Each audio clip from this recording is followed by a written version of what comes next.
El Ministerio Conéctate a Jesús presenta Conéctate a Jesús, tercer trimestre.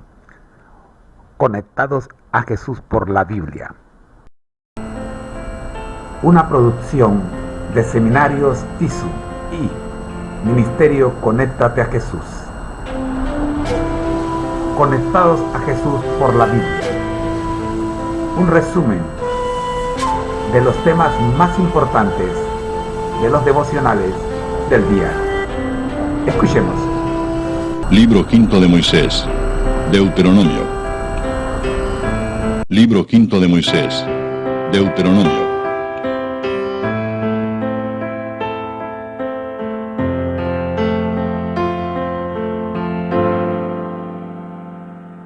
Capítulo 20.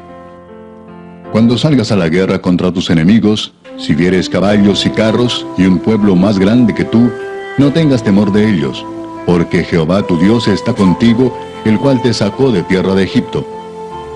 Y cuando os acerquéis para combatir, se pondrá en pie el sacerdote y hablará al pueblo y les dirá: Oye Israel, vosotros os juntáis hoy en batalla contra vuestros enemigos. No desmaye vuestro corazón. No temáis, ni os azoréis, ni tampoco os desalentéis delante de ellos, porque Jehová vuestro Dios va con vosotros para pelear por vosotros contra vuestros enemigos, para salvaros. Y los oficiales hablarán al pueblo diciendo: ¿Quién ha edificado casa nueva y no la ha estrenado? Vaya y vuélvase a su casa, no sea que muera en la batalla y algún otro la estrene. ¿Y quién ha plantado viña y no ha disfrutado de ella? Vaya y vuélvase a su casa, no sea que muera en la batalla y algún otro la disfrute. ¿Y quién se ha desposado con mujer y no la ha tomado? Vaya y vuélvase a su casa, no sea que muera en la batalla y algún otro la tome. Y volverán los oficiales a hablar al pueblo y dirán: ¿Quién es hombre medroso y pusilánime? Vaya y vuélvase a su casa, y no apoque el corazón de sus hermanos como el corazón suyo. Y cuando los oficiales acaben de hablar al pueblo, entonces los capitanes del ejército tomarán el mando a la cabeza del pueblo. Cuando te acerques a una ciudad para combatirla, le intimarás la paz. Y si respondiere paz y te abriere, todo el pueblo que en ella fuere hallado te será tributario y te servirá. Mas si no hiciere paz contigo y emprendiere guerra contigo, entonces la sitiarás. Luego que Jehová tu Dios la entregue en tu mano, herirás a todo varón suyo a filo de espada. Solamente las mujeres y los niños y los animales y todo lo que haya en la ciudad, todo su botín tomarás para ti, y comerás del botín de tus enemigos, los cuales Jehová tu Dios te entregó. Así harás a todas las ciudades que estén muy lejos de ti, que no sean de las ciudades de estas naciones. Pero de las ciudades de estos pueblos que Jehová tu Dios te da por heredad, ninguna persona dejarás con vida, sino que los destruirás completamente: al Eteo, al Amorreo, al Cananeo, al Fereceo, al Heveo y al Jebuseo, como Jehová tu Dios te ha mandado, para que no os enseñen a hacer según todas sus abominaciones que ellos han hecho para sus dioses, y pequéis contra Jehová vuestro Dios. Cuando sitias a alguna ciudad peleando contra ella muchos días para tomarla, no destruirás sus árboles metiendo hacha en ellos, porque de ellos podrás comer, y no los talarás, porque el árbol del campo no es hombre para venir contra ti en el sitio.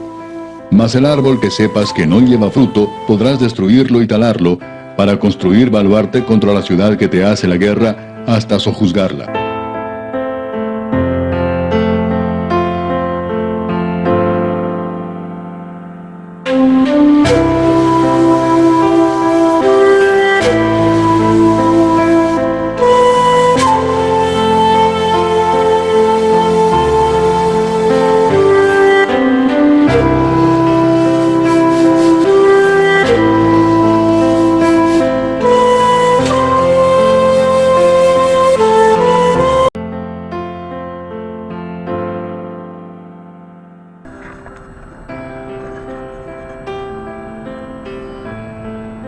El Ministerio Conéctate a Jesús se complace en presentar el quinquenio bíblico de la Iglesia Adventista del Séptimo Día, a cargo y como cortesía de la Escuela de Teología de la Universidad Adventista de Centroamérica. Refugio en la tormenta, emisora y la Facultad de Teología de la Universidad Adventista de Centroamérica presentan su programa Creer en sus profetas.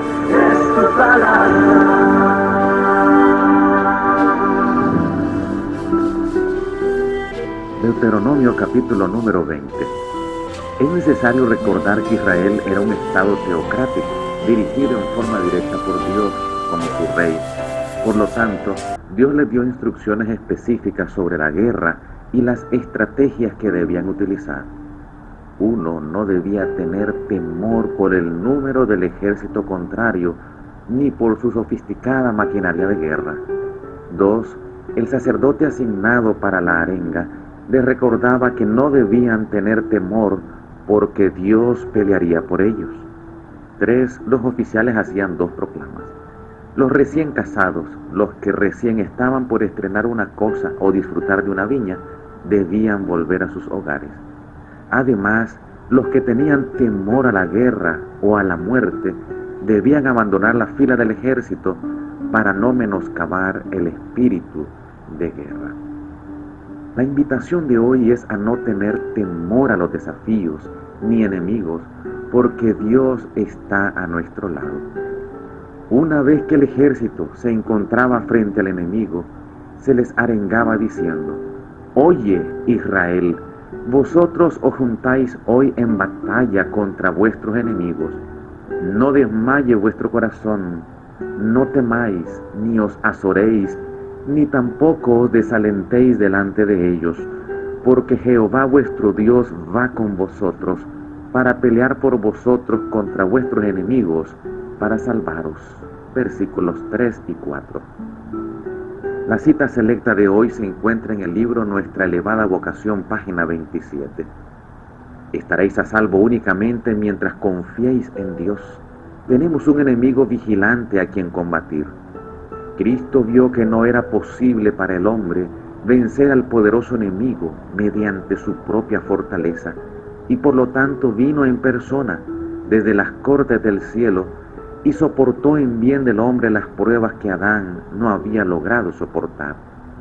Cristo venció a Satanás haciendo posible para el hombre vencer por sí mismo en el nombre de Cristo. Pero la victoria puede ganarse únicamente en el nombre de Cristo y mediante su gracia.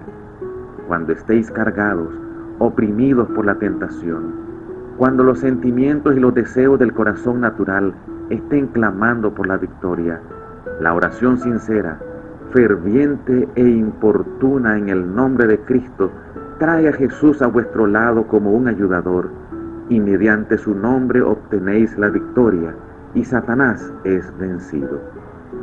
Oremos.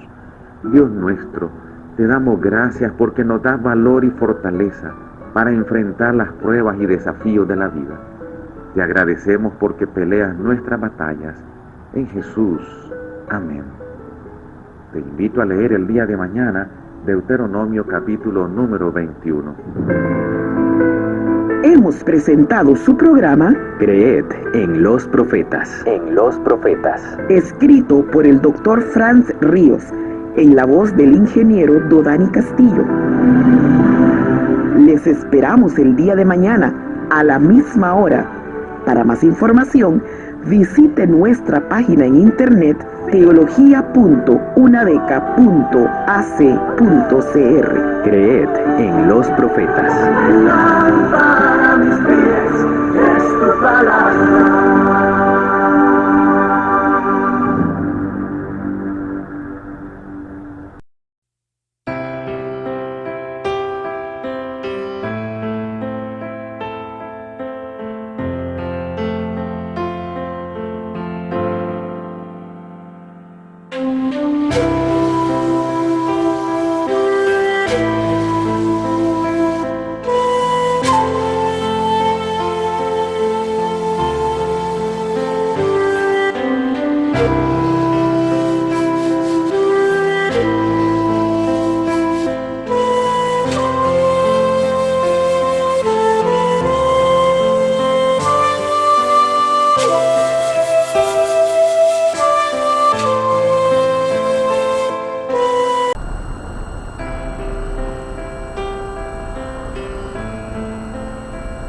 una producción de Seminarios TISU y Ministerio Conéctate a Jesús. Conectados a Jesús por la Biblia. Un resumen de los temas más importantes de los devocionales del día. Escuchemos. No es un manual, es un devocional y debe ser nuestra meta: ser semejantes a Jesús. Aquí comenzamos. Bienvenido.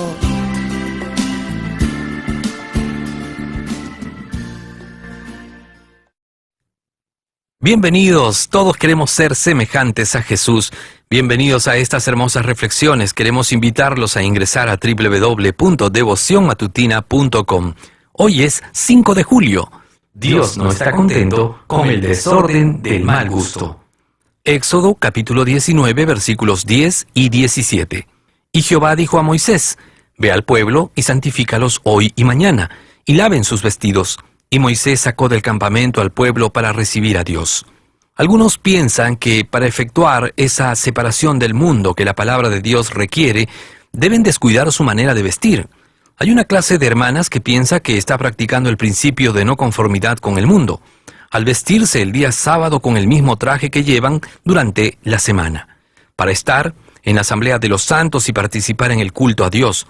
Y algunos de los hombres que profesan ser cristianos contemplan bajo la misma luz la cuestión de la vestimenta. Se reúnen con el pueblo de Dios en el sábado con su ropa sucia y manchada, y hasta con roturas en ella, y la llevan con desaliño. Esta clase de personas, si tuvieran que encontrarse con amigos honrados por el mundo, y si quisieran ser especialmente favorecidas por ellos, se esforzarían por presentarse con la mejor ropa que pudieran conseguir, porque esos amigos se sentirían ofendidos si aparecieran despeinadas, con la ropa sucia y en desorden. Sin embargo, estas personas piensan que no importa en qué forma se vistan ni cuál sea la condición de su persona cuando se reúnen el sábado para adorar al gran Dios. Se congregan en su casa, que es como la cámara de audiencias del Altísimo, donde los ángeles celestiales ministran con poquísimo respeto o reverencia, según lo indica su persona y vestimenta. Toda su apariencia revela el carácter de estos hombres y de estas mujeres. El tema favorito de esta clase de personas es el orgullo, tal como se manifiesta en la vestimenta. Consideran como orgullo la decencia, el gusto y el orden. La conversación, las obras y los negocios de estas almas engañadas guardan una estrecha relación con la ropa que llevan. Son descuidadas y a veces tienen una conversación rastreada en sus hogares, entre sus hermanos y ante el mundo. La ropa de una persona y la forma como se la lleva generalmente se consideran como un exponente de su personalidad. Los que son descuidados y desaliñados en su manera de vestir difícilmente tienen una conversación elevada y poseen sentimientos muy poco refinados. Algunas veces consideran como humildad la rudeza y la vulgaridad. Nuestro Dios es un Dios de orden y no le agrada la distracción, la suciedad ni el pecado.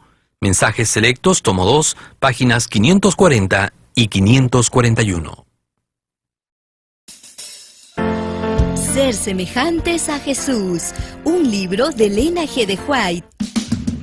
Un tesoro de los muchos que encuentras en www.devocionmatutina.com.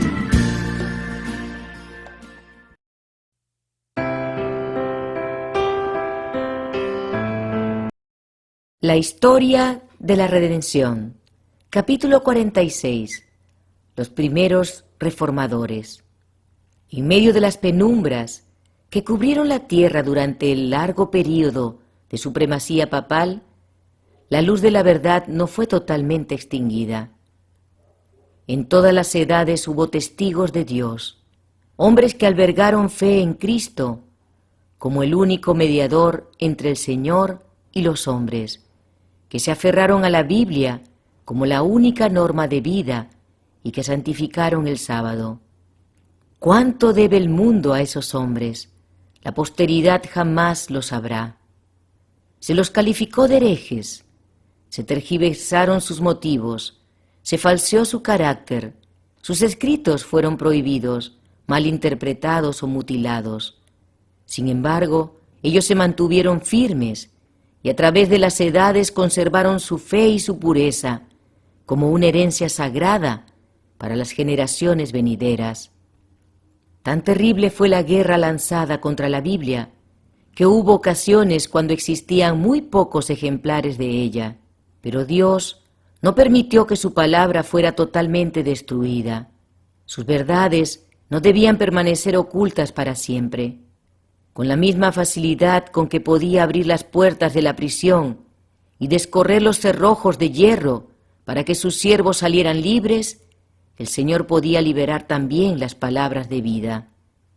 En diferentes países de Europa, el Espíritu Santo impulsó a distintos hombres para que investigaran la verdad como si fuera un tesoro escondido.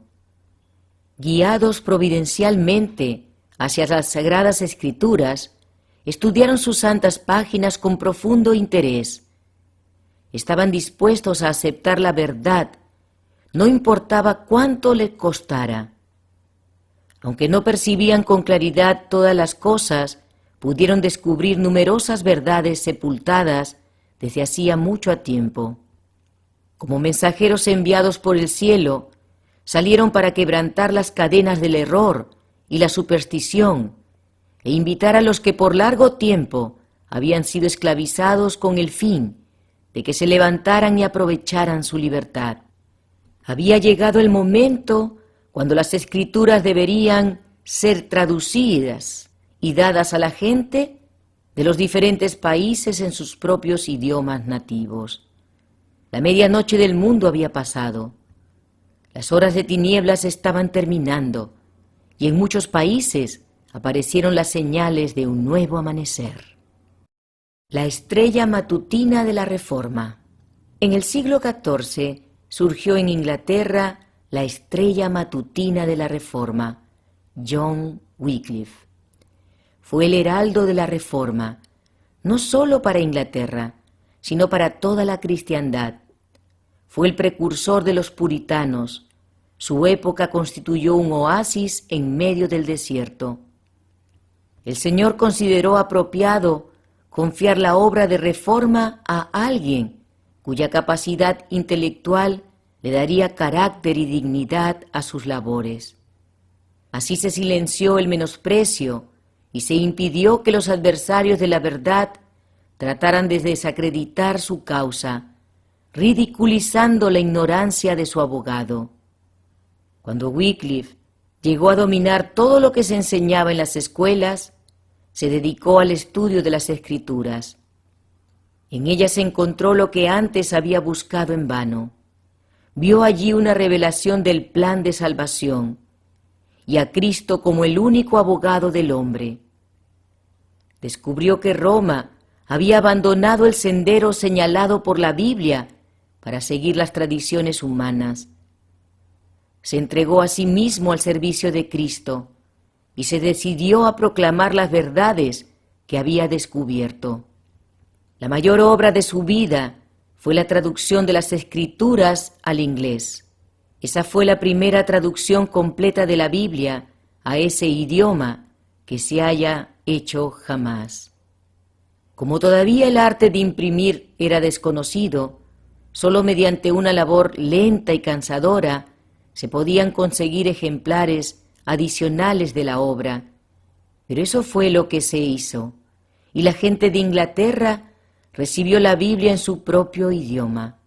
De ese modo la luz de la palabra de Dios comenzó a proyectar sus brillantes rayos en medio de las tinieblas. Una mano divina estaba preparando el camino para la gran reforma. La apelación que se hizo a la razón humana levantó a los hombres de la pasiva sumisión a los dogmas del papado. Las Escrituras fueron recibidas con beneplácito por los miembros de las clases altas de la sociedad, que eran las únicas que en aquella época tenían cierto conocimiento de las letras. En ese entonces Wycliffe enseñó las doctrinas características del protestantismo, es a saber, la salvación por la fe en Cristo y la infalibilidad de las Escrituras solamente. Muchos sacerdotes se unieron a él para distribuir ejemplares de la Biblia y predicar el Evangelio, y tan grande fue el efecto de esas labores y de sus escritos que la nueva fe fue aceptada por casi la mitad de los habitantes en Inglaterra. El reino de las tinieblas tembló.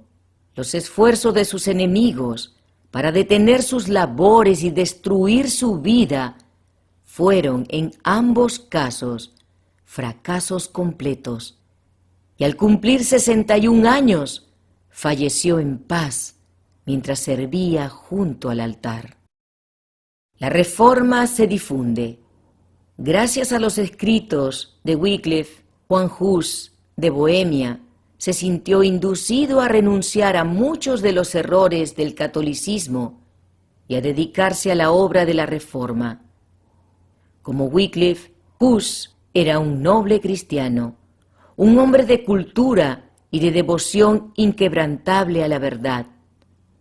Su invitación a escudriñar las Escrituras y sus osadas denuncias de la vida escandalosa e inmoral del clero despertaron amplio interés y miles aceptaron alegremente una fe más pura.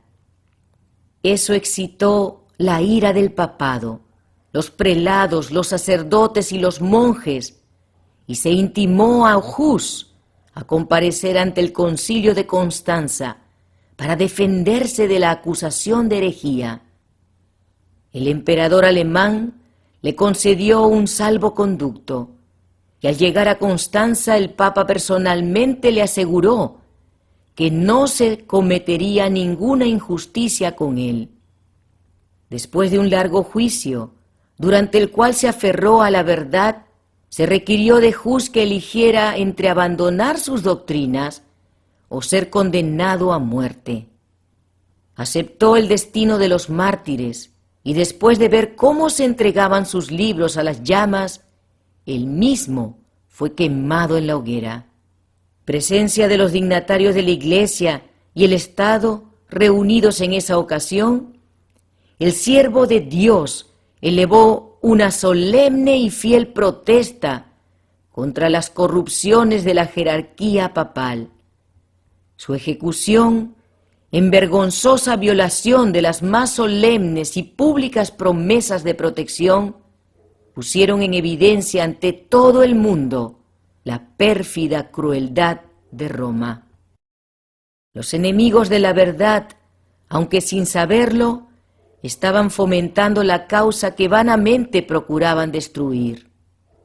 A pesar de esa violenta persecución, una protesta tranquila, devota y fervorosa contra la corrupción prevaleciente de la fe religiosa continuó manifestándose después de la muerte de Wycliffe. Tal como los creyentes de los días apostólicos, muchos sacrificaban generosamente sus posesiones mundanales por la causa de Cristo.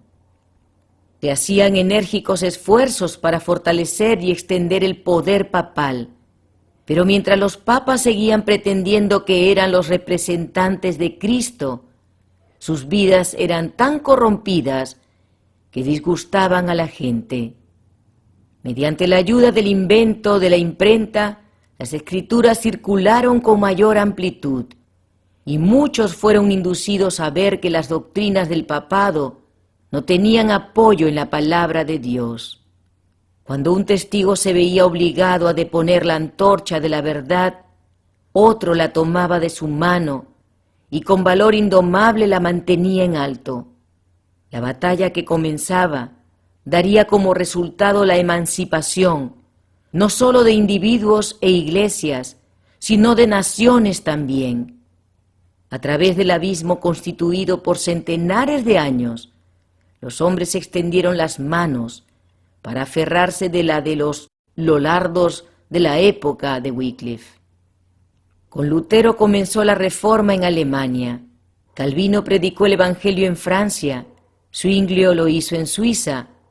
El mundo despertó de su sopor secular, y de país en país resonaron las mágicas palabras: libertad religiosa.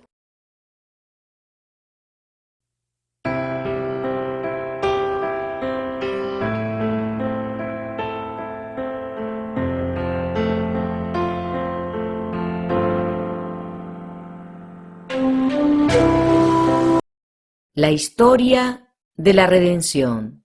Capítulo 47. Lutero y la Gran Reforma. Entre los que fueron llamados a conducir a la Iglesia de las tinieblas papales a la luz de una fe más pura, descuella Martín Lutero. Celoso, ardiente y consagrado, sin conocer otro temor que el temor de Dios, y sin aceptar otro fundamento para la fe religiosa que las Sagradas Escrituras. Lutero era el hombre para su época. Por su intermedio Dios llevó a cabo una gran obra para la reforma de la Iglesia y la iluminación del mundo. En cierta oportunidad, mientras examinaba los libros de la biblioteca de la universidad, Lutero descubrió una Biblia en latín. Antes había escuchado algunos fragmentos de los evangelios y de las epístolas en el culto público y llegó a la conclusión de que eso debía ser toda la palabra de Dios. Ahora por primera vez veía una Biblia completa. Con una mezcla de temor y admiración, hojeó las páginas sagradas. Con pulso acelerado y corazón conmovido, leyó por sí mismo las palabras de vida, deteniéndose de vez en cuando para exclamar: «Oh, si Dios me diera este libro para tenerlo yo mismo para mí». Los ángeles del cielo estaban a su lado, y los rayos de luz procedentes del trono de Dios revelaron tesoros de verdad a su entendimiento. Siempre temió ofender a Dios, pero entonces la profunda convicción de su condición pecaminosa se apoderó de él como nunca antes. Un ferviente deseo de ser libre del pecado y encontrar paz con Dios lo indujo finalmente a entrar al claustro y dedicarse a la vida monacal. Todo momento libre que le permitían sus deberes cotidianos los empleaba en estudiar, privándose del sueño y aún sacando tiempo de los momentos que dedicaba a sus humildes comidas. Sobre todas las cosas se deleitaba en el estudio de la palabra de Dios. Descubrió una Biblia encadenada al muro del convento y a menudo acudía a ella. Lutero fue ordenado sacerdote y se lo llamó desde el claustro para que ejerciera un profesorado en la Universidad de Wittenberg. Allí se dedicó al estudio de las Escrituras en sus idiomas originales. Comenzó a dar conferencias acerca de la Biblia y el libro de los Salmos. Los Evangelios y las Epístolas se abrieron a la comprensión de multitudes de gozosos oyentes. Era poderoso en las Escrituras y la gracia de Dios descansaba sobre él. Su elocuencia cautivaba a sus oyentes. La claridad y el poder con que presentaba la verdad convencían sus entendimientos y su profundo fervor tocaba sus corazones. El guía de la Reforma. Como resultado de la providencia de Dios, decidió visitar Roma. El Papa había prometido una indulgencia a todos los que ascendieran de rodillas, lo que se conocía con el nombre de la escalera de Pilato. Lutero se encontraba cierto día llevando a cabo ese acto, cuando repentinamente una voz semejante a un trueno pareció decirle: «El justo por la fe vivirá». Se puso de pie avergonzado y horrorizado, y huyó del escenario de su insensatez. Ese texto jamás perdió el poder que ejerció sobre su alma.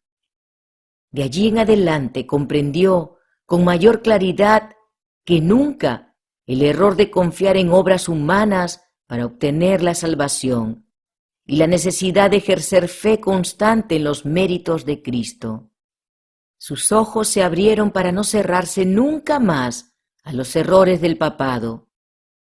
Cuando apartó su rostro de Roma, también separó su corazón, y desde ese momento la separación se hizo cada vez más, hasta que cortó toda relación con la Iglesia católica. Al regresar de Roma, Lutero recibió por parte de la Universidad de Wittenberg el título de doctor en teología. Entonces se sintió en entera libertad para dedicarse como nunca antes a las Escrituras que tanto amaba.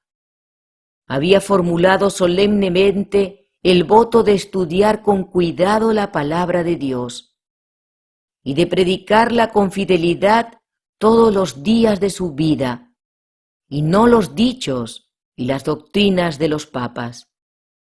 Ya no era más meramente un monje o profesor, sino el heraldo autorizado de la Biblia. Había sido llamado para pastorear y alimentar la grey de Dios, que se hallaba hambrienta y sedienta de la verdad. Declaró con firmeza que los cristianos no deben recibir otra doctrina fuera de la que se basa en la autoridad de las Sagradas Escrituras. Esas palabras sacudieron los mismos fundamentos de la supremacía papal. Contenían los principios vitales de la Reforma. Lutero entonces se dedicó de lleno a su obra como campeón de la verdad. Su voz, en fervorosa y solemne advertencia, se escuchó desde el púlpito. Presentó delante de la gente el carácter ofensivo del pecado y enseñó que es imposible para el hombre, por sus propias obras, disminuir su culpa o evitar el castigo. Solo el arrepentimiento ante Dios y la fe en Cristo pueden salvar al pecador. La gracia del Señor no puede ser comprada, es un don gratuito. Aconsejó a la gente a que no comprara indulgencias, sino que mirara con fe al Redentor crucificado. Se refirió a su propia dolorosa experiencia al tratar vanamente de obtener la salvación por medio de humillaciones y penitencias, y aseguró a sus oyentes que al apartar la vista de sí mismo y al creer en Cristo encontrarían paz y alegría. Las enseñanzas de Lutero atrajeron la atención de la gente que pensaba en toda Alemania. De sus sermones y escritos surgían rayos de luz que despertaban e iluminaban a miles de personas. Una fe viviente ocupó el lugar del muerto formalismo en el que había yacido por tanto tiempo la Iglesia. La gente cada día perdía confianza en las supersticiones del catolicismo. Las barreras del prejuicio se comenzaron a quebrantar. La palabra de Dios, por medio de la cual probaba Lutero toda doctrina y toda pretensión, era como una espada de dos filos que penetraba hasta el corazón de los hombres. Por todas partes surgía el deseo de progresar espiritualmente. Por todas partes había un hambre y una sed de justicia que no se había visto por siglos. Los ojos de los seres humanos, que por tanto tiempo habían sido dirigidos a los ritos y a los mediadores humanos, se volvieron entonces arrepentidos y con fe a Cristo y a Cristo crucificado. Los escritos y las doctrinas del Reformador se diseminaron por todas las naciones de la cristiandad. Su obra se extendió por Suiza y Holanda. Copias de sus escritos llegaron a Francia y España. En Inglaterra se recibieron sus enseñanzas como la palabra de vida. La verdad también se extendió a Bélgica e Italia. Miles despertaron de su sopor mortal para participar de la alegría y la esperanza de una vida de fe. Lutero se separa de Roma. Roma decidió destruir a Lutero, pero Dios era su defensor. Sus doctrinas se escuchaban en todas partes, en los conventos, las cabañas, los castillos de los nobles, las universidades y los palacios de los reyes, y hombres nobles surgieron por todas partes para apoyar sus esfuerzos. En una invitación al emperador y a la nobleza de Alemania en favor de la reforma del cristianismo, Lutero escribió lo siguiente con respecto al Papa: «Es horrible contemplar al hombre que pretende ser vicario de Cristo mientras ostenta una magnificencia que ningún emperador puede igualar. ¿Es esto ser semejante al pobre Jesús o al humilde Pedro? Es, nos dicen, el Señor del mundo. Pero Cristo, de quien se vanagloria de ser vicario, dijo: mi reino no es de este mundo. ¿Pueden los dominios de un vicario superar a los de su superior? Escribió lo que sigue acerca de las universidades. Temo muchísimo que las universidades lleguen a ser la gran puerta del infierno, a menos que trabajen con diligencia para explicar las sagradas escrituras y las graben en el corazón de la juventud. No aconsejo a nadie que envíe a sus hijos donde las escrituras no reinen supremamente. Toda institución en la cual los hombres no estén ocupados incesantemente por la palabra de Dios se corromperá. Este llamamiento circuló rápidamente por toda Alemania y ejerció una poderosa influencia sobre la gente. Toda la nación se levantó para unirse bajo el estandarte de la Reforma. Los opositores de Lutero, que ardían con el deseo de vengarse, instaron al Papa para que tomara medidas decisivas contra él. Se decretó que sus doctrinas fueran condenadas inmediatamente. Se le dieron 60 días al reformador y a sus adherentes, después de los cuales, si no adjuraban, serían excomulgados. Cuando la bula papal llegó a manos de Lutero, éste dijo: la desprecio y ataco como impía y falsa. Es Cristo mismo quien aparece condenado allí. Me alegro de tener que soportar todos estos males por la mejor de las causas. Ya siento más libertad en mi corazón, porque por fin me doy cuenta de que el Papa es el anticristo y de que su trono es el de Satanás mismo. Pero las palabras del pontífice de Roma todavía tenían poder. La prisión, la tortura y la espada eran armas poderosas para imponer su misión. Todo parecía indicar que la obra del reformador estaba por terminar. Los débiles y supersticiosos temblaron ante el decreto del Papa, y aunque había simpatía general por Lutero, muchos creyeron que la vida era demasiado cara para arriesgarla por la causa de la Reforma.